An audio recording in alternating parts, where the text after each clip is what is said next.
Satyabama Institute of Science and Technology, Chennai and Sriperumbudur. Ramanathapuram மாவட்டம் கமுதி அருகே அபிராமத்தில் 33 ஆண்டுகளுக்கு முன்பு படித்தவர்கள் தற்போது சந்தித்து மகிழ்ந்தனர். முஸ்லிம் மேல்நிலைப் பள்ளியில் ஒரே சீருடையில் பங்கேற்றவர்கள் பல்வேறு விளையாட்டுகளை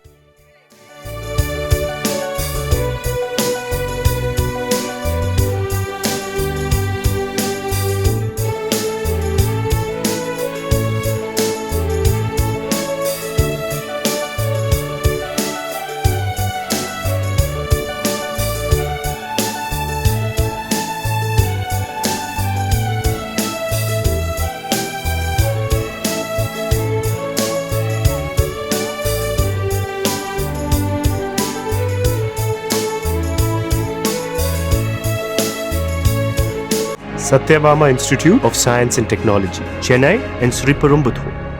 பிளே ஸ்டோர் மற்றும் ஆப் ஸ்டோரில் இருந்து பாலிமர் செயலியை QR கோடு மூலம் பதிவிறக்கம் செய்யுங்கள். செய்திகளை உடனுக்குடன் பெறுங்கள்.